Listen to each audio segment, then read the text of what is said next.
At age 18, Jesse Ebner immigrated to Israel to enter the IDF and fulfill a family tradition that goes back generations. I knew I was going to the military based off of my family's history that everybody for the past 300 years has been in one military or another, starting back in the Austrian Empire all the way to the United States. And I decided that I had to come here for ideological reasons. Ebner's grandfather and great-uncles fought with the American military during World War II.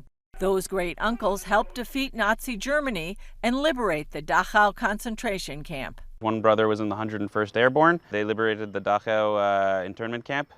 And his other brother was in the 1st Infantry Division, and he landed also at the D-Day landings. Meanwhile, grandfather Jacob served in the Pacific, fighting the Japanese. My grandfather, he was a CB. A CB is a combat engineer in the Navy, and during World War II, their job was to open the way for the Marines to land on the beaches to fight the Japanese. So he was in Iwo Jima, he was in Guadalcanal. His job was to get onto the beach, defuse mines, to stop tank traps, in order for the Marines to be able to have a successful invasion of these islands. This military heritage that began centuries ago also led to a name change. We originally were the Cohen family, and they decided that they wanted to be officers in the Austrian military, so they bought the last name Ebner, which was a nice Austrian last name. And it just continued up until my father himself was a fighter pilot in the United States Air Force. Ebner now feels his family has come full circle.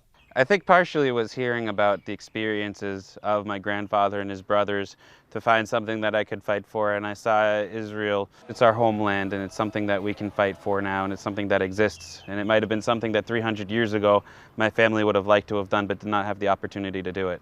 Something that I feel could close the circle also of my grandfather's brother who liberated the camp, the people that were in the camps now, that we can stand up for ourselves. With anti-Semitism on the rise around the world, Ebner says it's important for Israel to be here for the Jewish people and for the IDF to be able to protect it. I'm happy to wake up every day to know that I'm doing my part to make sure that the world's a little bit safer. We're on the front lines of what could happen to the world, and that's why we need to be the strongest we can be and keep up what we're doing, because I believe the IDF is the strongest army in the world and that we're ready for whatever our neighborhood can throw at us. Julie Stahl, CBN News, Rehovot, Israel.